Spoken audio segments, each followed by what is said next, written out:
गजब गजब गजब गजब गजब गजब फाड़ दीजिएगा पकड़ के, फाड़ दीजिएगा, फाड़ दीजिएगा, पकड़ के एकदम धुन दीजिए। ऐसे थोड़े होगा, पकड़ के धुन दीजिए।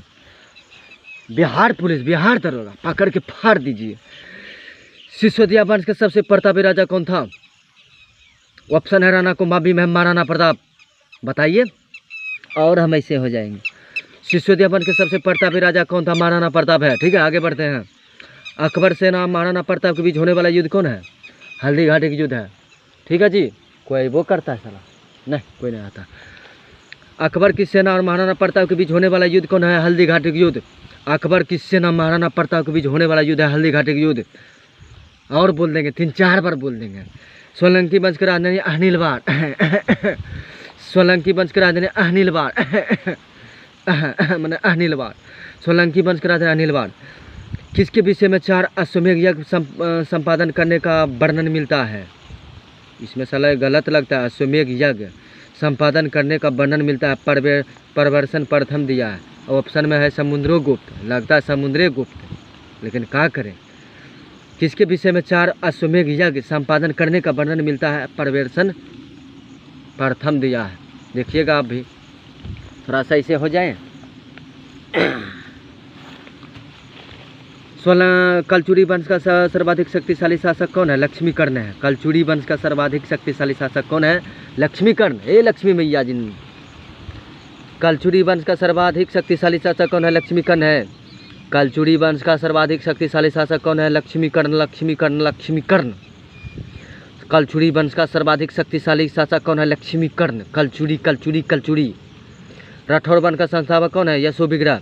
अरे राठौर, यशो बिगड़ा, तुमको बिगड़ा कर दूंगा, पकड़ के फाड़ दूंगा। राठौर वंश का संस्थापक कौन है? यशो बिगड़ा। ठीक है, अच्छा बताइएगा, खजुराहो मंदिर का निर्माण किसने किया? चंदेल ने कि फुलटन ने? कलचुरी खजुराहो मंदिर का निर्माण किसने किया? चंदेल ने। ठीक है। राष्ट्रकूट प्रतिहार और पालों का संबंध है त्रिदेशीय संग्राम से। राष्ट्रकूट प्रतिहार पालों का संबंध है त्रिदेशीय संग्राम से। राष्ट्रकूट प्रतिहार पालों का संबंध है त्रिदेशीय संग्राम से। कोई आता भी है, देख लेते हैं, नहीं तो हमको डिस्टर्ब हो जाएगा।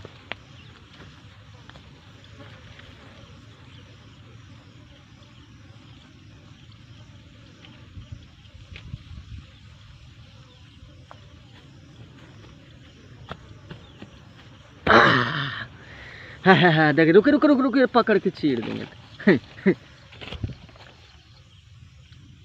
कौन सा राजवंश मध्य प्रदेश से संबंधित है? कलचुरी कलचुरी कलचुरी कलचुरी कलचुरी मध्य प्रदेश से संबंधित है। कलचुरी वंश मध्य प्रदेश से संबंधित। कलचुरी वंश मध्य प्रदेश से। कलचुरी कलचुरी कलचुरी कलचुरी। कृष्ण भक्त मीरा का विवाह किस राजवंश से हुआ है? मेवाड़ से। कृष्ण भक्त मीरा का संबंध किस राजवंश से हुआ? मेवाड़। तुगलक वंश का इतिहास किस ग्रंथ में संग्रहित है जी? तारीख ए फिरोजशाही। तुगलक वंश का इतिहास किस ग्रंथ में संग्रहित है? तारीख ए फिरोजशाही। तारीख ए फिरोजशाही, ध्यान से पढ़िए, फिर देंगे 10 बोलेंगे। तुगलक वंश का जो इतिहास होता है जी, तुगलक वंश का जो इतिहास होता है ना, उसकी जानकारी मिलता है तारीख ए फिरोजशाही। तारीख जो डेट होता है ना, तारीख ए फिरोजशाही, किस में? तुगलक वंश की जानकारी मिलता है। मतलब एक ग्रंथ है तारीख ए फिरोजशाही, उसी में मिलता है तुगलक वंश का इतिहास। हिंदी खड़ी बोली जाने का जनक अमीर खुसरो। फिरदौसी रचित शाहनामा का से जानकारी मिलती है किसको? सुल्तान मोहम्मद गजनी भारत पर उसका आक्रमण। बताए बात। फिरदौसी रचित शाहनामा, शाहनामा के लेखक कौन है? फिरदौसी। अच्छा, शाहनामा के लेखक कौन है? अच्छा, फिरदौसी। शाहनामा के लेखक फिरदौसी है भैया, और उसी में कह रहा है सुल्तान मोहम्मद गजनी या भारत पर उसका आक्रमण। जैसे सुल्तान मोहम्मद गजनी तो भारत पर, ए मच्छर, सुल्तान मोहम्मद गजनी भारत पर आक्रमण किया है, सब जानता है।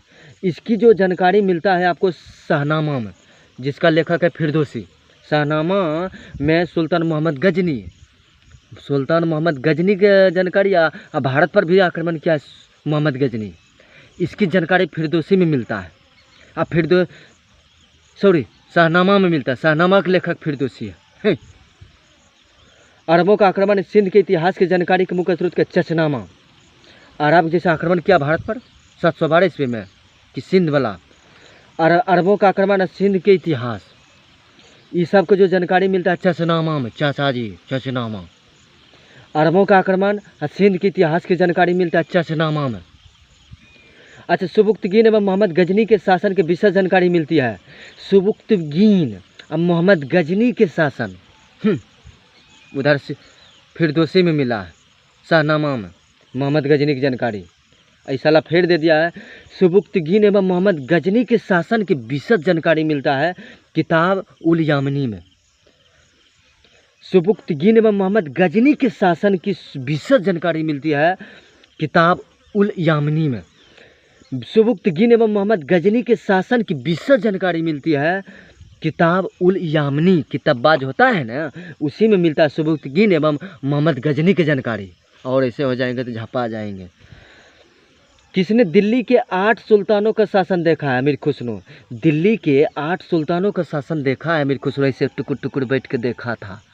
हैं, दिल्ली के 8 सुल्तानों का शासन ऐसे करके देखा था। कौन? अमीर खुसरो ने। किसने दिल्ली के 8 सुल्तानों का शासन देखा है? अमीर खुसरो। अब्दुल कादरी बदायूनी द्वारा रचित किस ग्रंथ में अकबर के शासनकाल का आलोचनात्मक विवरण दिया गया? मुत्खाब उल त्वारिक, बड़ी खराब नाम है, मुस्लिम का नाम है। अब्दुल कादिर बदायूनी द्वारा रचित किस ग्रंथ में अकबर के शासनकाल का आलोचनात्मक विवरण दिया गया है? मुत्खाब उल त्वारिक। मुत्खाब उल त्वारिक में अकबर के शासन का आलोचनात्मक दिया गया है। समझे? दारासिको ने किस शीर्षक के अंतर्गत उपनिषद को फारसी में अनुवाद किया? सीर अकबर। दारासिको ने किस शीर्षक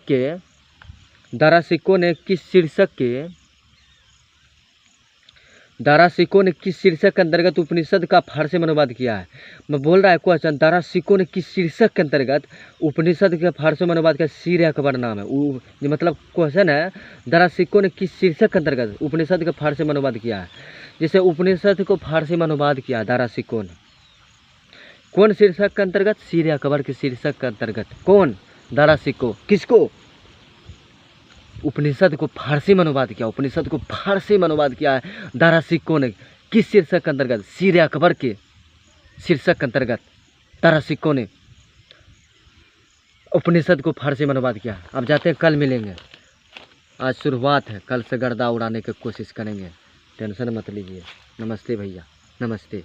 हम ऐसे करके वो पढ़ाते हैं तो आपको लगता है भूखा है, ऐसे करके पढ़ाएंगे तो झपा जाएगा। ठीक है, नमस्ते, मिलते हैं कल।